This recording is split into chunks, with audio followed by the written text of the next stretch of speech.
Have you ever stood up from your favorite chair and for a brief moment the world seemed to tilt? Or perhaps you've noticed that by 3 o'clock in the afternoon, a wave of exhaustion hits you so hard that you have to cancel plans you are looking forward to? It's so easy to chalk these moments up to a simple, unavoidable truth. Well, I'm just getting older. It's a phrase we hear all the time, a phrase we might even say to ourselves. And if you've ever told yourself that, I'm here today to respectfully challenge that idea. What if that unsteadiness, that profound fatigue, wasn't just a symptom of aging, but a sign of something much more specific, something you have a great deal of power to prevent? The title of this video promises to reveal the #1 dehydration sign that seniors mistake for old age, and we are absolutely going to deliver on that promise. But it's not about some single magical symptom. It's about the most commonly mistaken sign that you, your family, and even sometimes your doctor might overlook. Understanding this one sign could truly be the difference between staying strong and steady on your feet and experiencing a dangerous, life-altering fall. Welcome. I'm so glad you've chosen to spend some time with me today. We're going to embark on a deep dive, a thorough investigation into a topic that is profoundly important for maintaining your health, your safety, and most importantly, your independence. The topic is dehydration, but we're going to look at it through a lens you may have never considered before. We're going to move past the obvious advice of drink more water and get into the real-world specifics. We'll be drawing on information from some of the most respected medical institutions in the country, like the Mayo Clinic, the Cleveland Clinic, and the National Institute on Aging, to ensure the information you receive is trustworthy, practical, and based in solid science. In the next few minutes, we're going to explore why the body's primary signal for needing water, thirst, can become unreliable as we age. Then we will reveal that #1, most often mistaken sign that so many people attribute to just getting older. We'll also cover other subtle, surprising clues your body might be sending you. And crucially, we will connect the dots with clear, scientific evidence showing exactly how this seemingly simple issue of hydration directly leads to an increased risk of falls. Finally, and most importantly, we'll wrap up with a toolkit of practical, easy-to-implement strategies to help you stay hydrated, feel more energetic, and remain confidently in control of your health. And of course, a quick but very important reminder, I am not a doctor. This video is for informational and educational purposes only, and is based on extensive research from reputable sources. It is not a substitute for professional medical advice, diagnosis, or treatment. Always seek the advice of your physician or other qualified health provider with any questions you may have regarding a medical condition. Especially if you have underlying conditions like heart or kidney disease, it is essential to discuss your specific fluid needs with your healthcare team. All right, let's begin with a foundational truth that changes everything. As we get older, we simply cannot trust thirst. Think about your entire life up until now. The system was simple. You felt thirsty, you took a drink, problem solved. It was an automatic, reliable signal. But one of the quiet, almost invisible changes that happens as we age is a process called hyposmia. It's a fancy word, but it just means that the part of our brain that detects thirst becomes less sensitive. The National Institute on Aging highlights this phenomenon as a key reason seniors are at higher risk. Think of it like the smoke detector in your home. When you were younger, that detector was brand new, perfectly sensitive to the slightest hint of smoke. But as the years go by, maybe the battery gets a little low. The detector might still work, but it's not going to go off until the smoke is much thicker, much more dangerous. That's what's happening with your thirst mechanism. By the time your brain sends the "I'm thirsty" signal, you may already be well on your way to being dehydrated. It's no longer an early warning system. It's a late-stage alarm. This is compounded by other physical changes. According to the Cleveland Clinic, our bodies simply hold less water as we age. When we're young, our bodies are about 60% water. As we get older, that can drop to around 50%. This means you have a smaller reservoir to begin with. So, losing even a small amount of fluid has a much bigger impact. It's like going from a full-gallon jug of water to a half-gallon jug. Spilling the same amount of water from the smaller jug leaves you with a much lower percentage of what you started with. Furthermore, our kidney function can change. Our kidneys become less efficient at conserving water, meaning more is lost through urination. Some common medications for blood pressure or heart conditions can also have a diuretic effect, causing you to lose even more fluid. I remember talking to a wonderful gentleman, a retired engineer named Frank.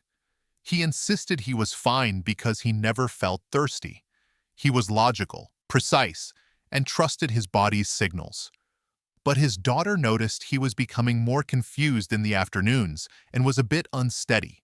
After a visit to his doctor, they discovered he was chronically, mildly dehydrated. The signals he had trusted his whole life were no longer reliable. The core action step here is a fundamental shift in mindset. Don't wait for thirst. Instead, you have to be proactive and schedule your hydration throughout the day, just like you would schedule taking your medication. If you notice a profound and persistent lack of thirst, especially when paired with any of the other signs we're about to discuss, it's a worthwhile conversation to have with your doctor at your next checkup. So, if that primary signal of thirst is no longer our trusted guide, what should we be looking for? This brings us to the heart of our discussion today. The number one dehydration sign that seniors and their families consistently mistake for just getting old is a pervasive, bone-deep sense of fatigue and muscle weakness. Let's be very clear here. We're not talking about the normal tiredness you feel after a long day of gardening or playing with the grandkids. We're talking about a fatigue that feels disproportionate to your activity level. It's that feeling of your energy just draining away by early afternoon. It's the sense that your arms and legs feel heavy, like they're made of lead. It's when the thought of climbing the stairs feels like preparing to climb a mountain. So many of us feel this and think, well, this is it. This is what it means to be in my 70s or 80s. But it might not be. Let's talk about why. Your body is an electrical system. Every single message from your brain to your muscles, every heartbeat, every thought relies on electrical signals. These signals travel through your body using minerals called electrolytes, things like sodium, potassium, and magnesium. And what is the medium for all of this? Water. When you don't have enough water, the concentration of these electrolytes gets thrown out of balance.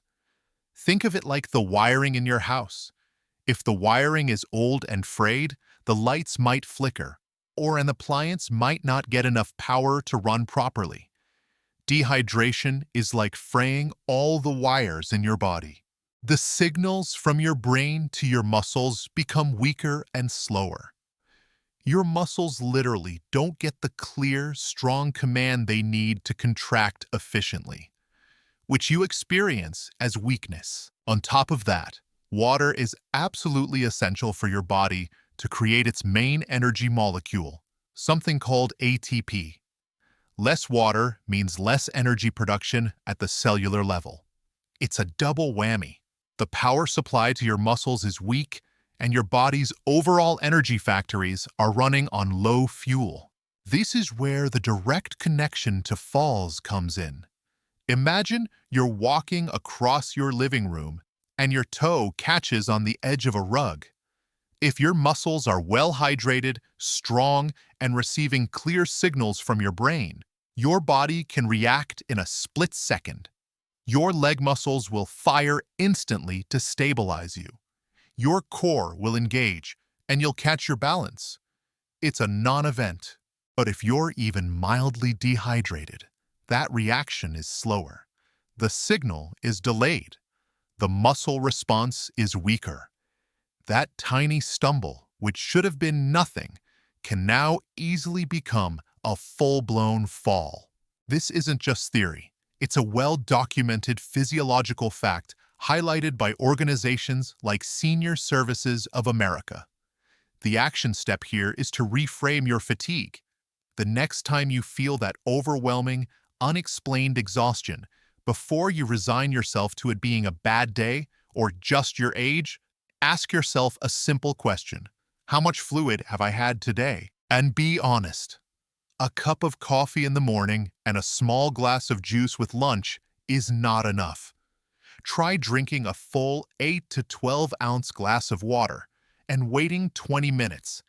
You might be astonished at how much better you feel. If you experience persistent, severe fatigue and weakness that doesn't improve with hydration, this is absolutely a red flag that warrants a visit to your doctor, as it could be a sign of other underlying medical issues that need to be addressed. Now that we've established that we can't trust thirst and that fatigue is a major, often mistaken red flag, let's broaden our toolkit.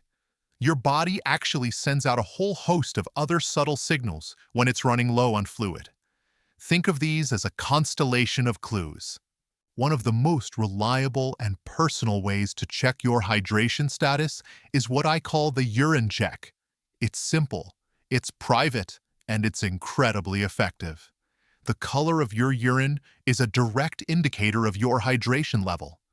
Ideally, you should be aiming for a pale straw or light lemonade color. According to medical resources like Wesley Life and Home Instead, if your urine is a dark yellow, amber, or honey color, it's a clear sign that your body is conserving water and you're dehydrated. The other part of this check is frequency.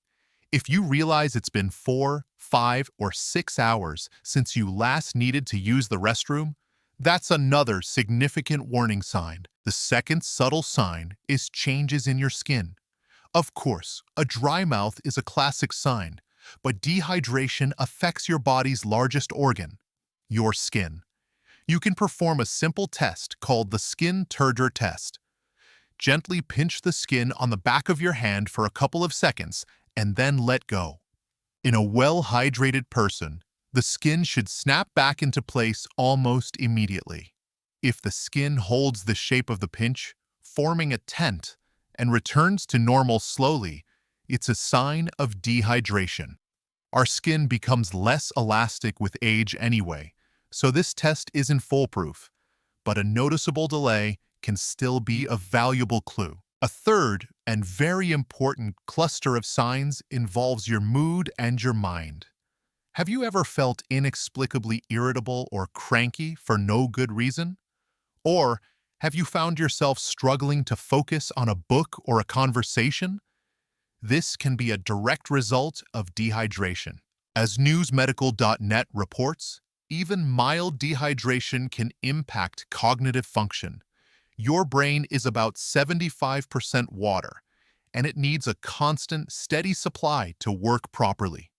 When that supply dwindles, it can lead to confusion, difficulty concentrating, and even disorientation. In fact, one study found that when individuals increased their water intake, they reported significantly less confusion and more overall vigor and energy.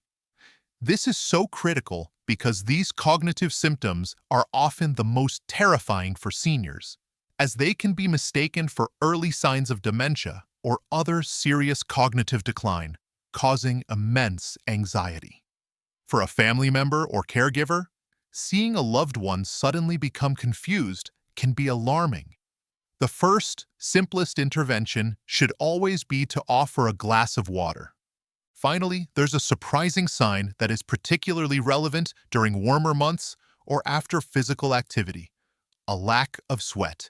Sweating is your body's primary cooling system. It's like the radiator in your car. When you get hot, your body releases fluid onto your skin, which then evaporates and cools you down. To do this, your body needs sufficient fluid. If it's a warm day and you've been moving around and you notice that you're not sweating at all, this is a serious red flag. It means your body is in conservation mode, holding on to every last drop of water it has, and it can't afford to spend any on cooling you down. This dramatically increases your risk of overheating and heat stroke. The action step here is to become a detective of your own body. Pay attention to these little clues throughout the day: the color of your urine, the feel of your skin, your mood, your ability to sweat. They are your new, more reliable early warning system. All right, let's just take a quick pause here. We've covered some incredibly important ground. We've learned that we can't rely on thirst as we get older. We've identified that deep fatigue and muscle weakness are the #1 sign of dehydration that gets incorrectly blamed on aging. And we've just reviewed a handful of other crucial clues your body sends, from the color of your urine to a lack of sweat. This is a lot of information, but it's all designed to put you in the driver's seat of your own health.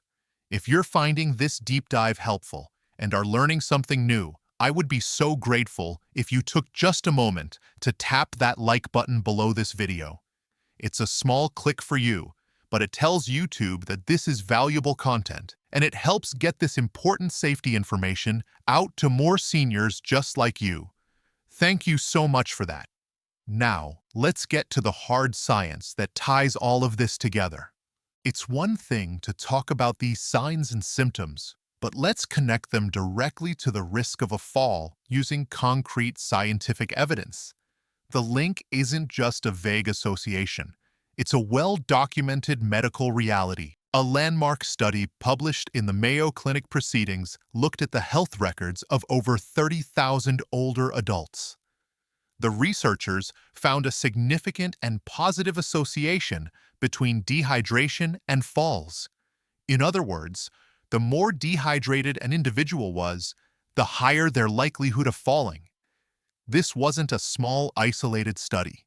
This was a massive data set confirming what doctors have observed for years. So how exactly does this happen? Dehydration attacks your stability from multiple angles. First, as we've discussed, it causes muscle weakness. Second, dehydration can lead to a drop in blood pressure, a condition known as hypotension. When you don't have enough fluid volume in your blood vessels, your blood pressure can fall, especially when you change positions, like going from sitting to standing. This is called orthostatic hypotension, and it's that classic head rush or feeling of dizziness you get when you stand up too quickly. For a senior, that moment of dizziness is a window of extreme vulnerability where a fall is highly likely. Third, as we touched on, it impairs cognitive function. A study cited by PubMed, a massive database of biomedical research, showed that even mild dehydration can impair memory, attention, and crucially, reaction time. Slower reaction time means you are less able to correct your balance after a stumble. It's a perfect storm of physical and cognitive impairments, all stemming from not having enough fluid in your system. This is why hydration is not just a wellness tip. It's a core fall prevention strategy, as fundamental as removing tripping hazards from your home or doing balance exercises. Knowing this science is empowering. It transforms the simple act of drinking a glass of water from a chore into a powerful, deliberate action you are taking to protect your body, your brain, and your independence. So we understand the problem, we know the signs, and we see the science. Now for the most important part, what do we do about it? Let's build a practical, easy-to-follow hydration strategy. This isn't about forcing yourself to chug gallons of water. It's about making smart, consistent choices throughout your day. First, and we said it before, but it is the golden rule. Don't wait for thirst. Sip throughout the day. The goal is to stay ahead of the curve. One of the best ways to do this is to link drinking water to your existing habits. For example, make a rule that you drink a full glass of water right after you brush your teeth, in the morning and in the evening. Drink a glass before every meal.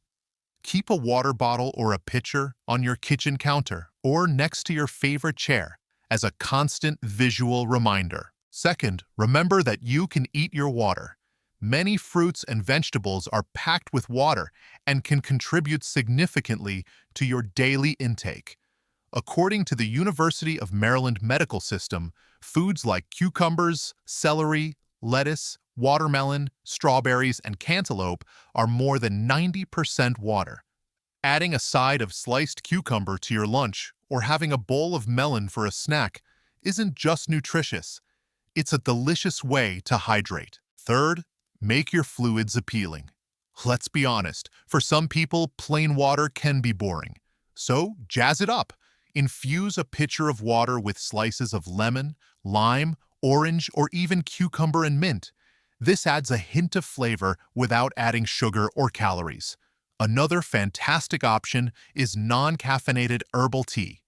Peppermint, chamomile, ginger, and berry-flavored teas can be enjoyed hot or iced and count towards your fluid goals. They can feel like a comforting treat while providing essential hydration. Fourth, be mindful of dehydrators. This is an important one. Beverages containing alcohol and excessive caffeine can have a diuretic effect, meaning they can cause your body to lose more fluid through urination. Now, this doesn't mean you can never enjoy your morning cup of coffee or a glass of wine with dinner. The advice from institutions like the Cleveland Clinic is all about moderation. For every cup of coffee or alcoholic beverage you drink, it's a smart practice to drink an extra glass of water to offset the potential diuretic effect. Finally, and this is non-negotiable, check with your doctor. This is especially critical if you live with certain health conditions. For individuals with congestive heart failure or kidney disease, fluid intake often needs to be carefully restricted and managed. Your doctor needs to be the one to tell you exactly how much fluid is safe and appropriate for your specific medical situation. Being proactive about your hydration is wonderful, but it must be done in partnership with your healthcare team. Adopting these strategies, sipping proactively, eating your water, making it appealing, and being mindful of dehydrators creates a powerful multi-layered approach to staying safely and effectively hydrated. We have covered a tremendous amount of ground together today, and I want to thank you for investing this time in your health. Let's take a moment to recap the incredible, empowering knowledge you've just gained. You now know that relying on thirst is no longer a safe strategy as we age. You've won the knowledge to identify the number one most mistaken sign of dehydration, that pervasive fatigue and muscle weakness, and to no longer just dismiss it as getting older.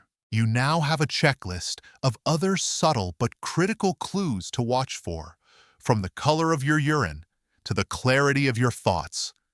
And most importantly, you understand the clear, scientific connection between hydration and fall prevention, transforming the simple act of drinking water into a profound act of self-preservation. This knowledge is power.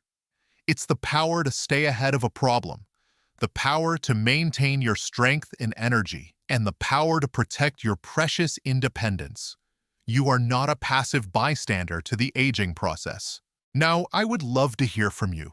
Which of these points was the biggest aha moment for you? Was it realizing that thirst isn't reliable, or perhaps the connection between dehydration and confusion? Please share your thoughts in the comments below. Reading your experiences and insights helps everyone in this community learn and grow together. And if you found this deep dive into senior health to be valuable and trustworthy, please be sure to hit that subscribe button and ring that little notification bell. We create in-depth, research-based content like this every week, designed to give you the tools you need to age with strength, confidence, and joy. Thank you so much for spending this time with me today. Be well, stay empowered, and I'll see you in the next video.